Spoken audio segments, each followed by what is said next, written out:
So today we're going to be doing a video on my garter snake and his enclosure.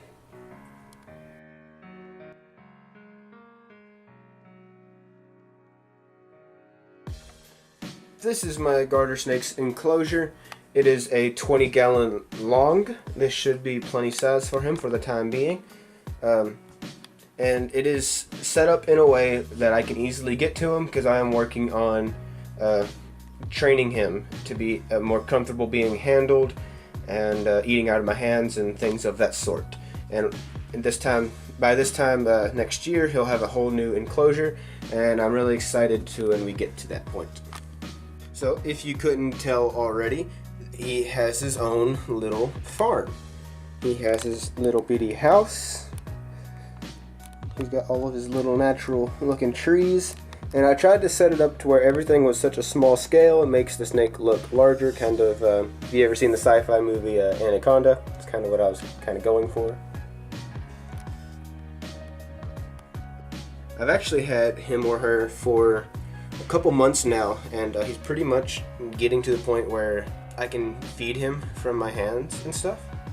And he's getting more and more comfortable every time I handle him. That way in the future I can set him up a more naturalistic setup, and I'll still be able to capture him and handle him without him running away from me.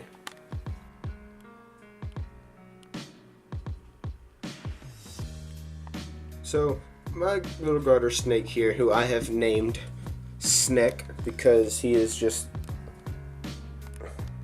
looks like a snack, and he is very calm and very much willing to approach me, but he does not like being grabbed. So the capturing him and bringing him out of the cage is a little bit of a process.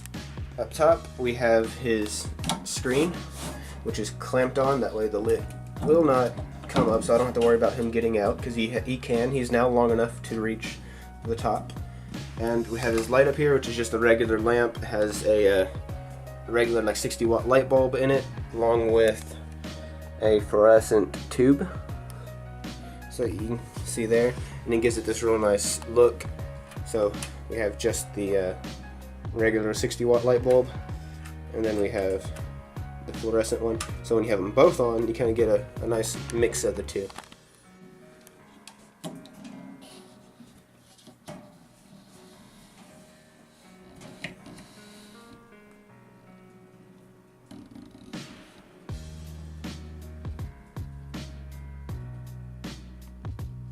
He's very curious and will come up to see what's going on. He's probably hungry, which we'll show you him eating in here in just a minute.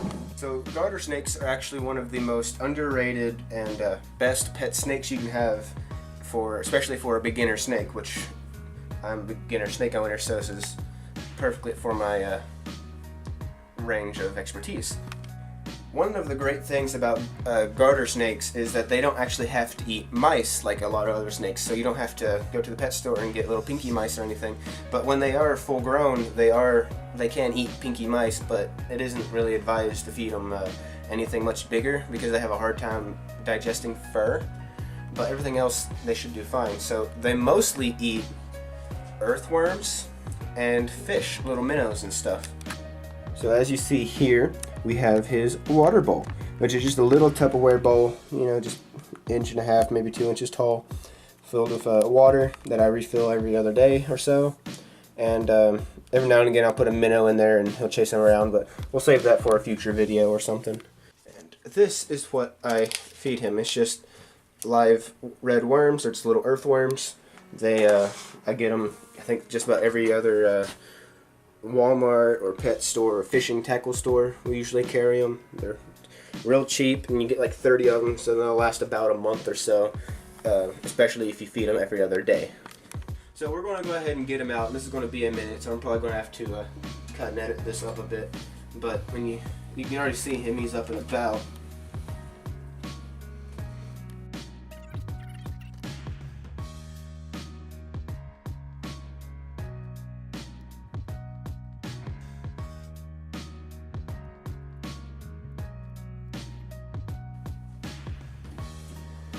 Alright, so now that I have him, he dipped through the water, so he's a little wet now.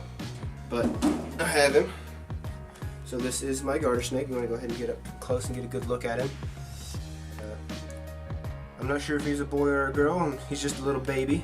But one of the cool things is, since I handle him just about every day, try to get him used to being in my hands.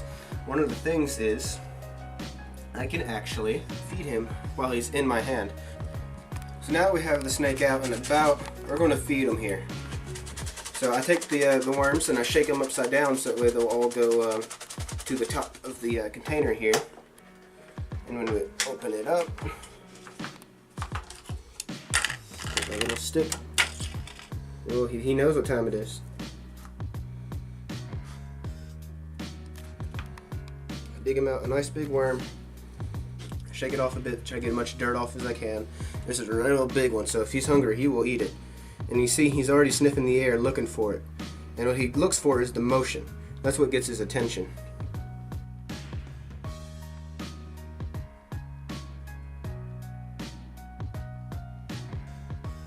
There he goes. He's a little slow today. But you see, he will eat while in my hand. He's a little slow today and he's been eating a lot, but that's one of the great things about these garter snakes. They will keep eating, which is also, you gotta be careful with, because it is easy to overfeed them. So he's going to be taking it easy the next couple days, and he's going to go sit under his the light and warm up and help him digest all of his food, and he'll be doing great.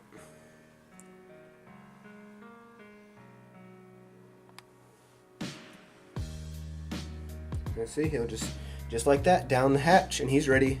And like I said, look how calm he is. He's very active, but he's very calm at the same time once I have him out of the enclosure. And he's just ready to eat, and I think he's ready to go back home. So we'll just open up his enclosure here and go on in, and he'll slither right out of my hand and go on with his day. And he'll go find a nice hot spot. I actually have, you can't see it because it's under the aquarium, but right here is a small little square heat mat, and it just gets a little bit warmer than the rest of it, and that's where he goes and digests his food.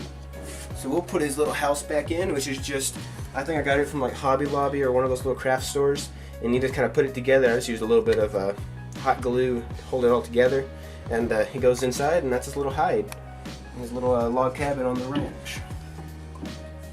So we'll just put it down right here, right back where it goes. And there's another thing, if you're wondering, these trees, everything in here is just about hot glued down to everything that's in here. That way the snake won't go around and knock everything over. Everything except for the house and the water bowl.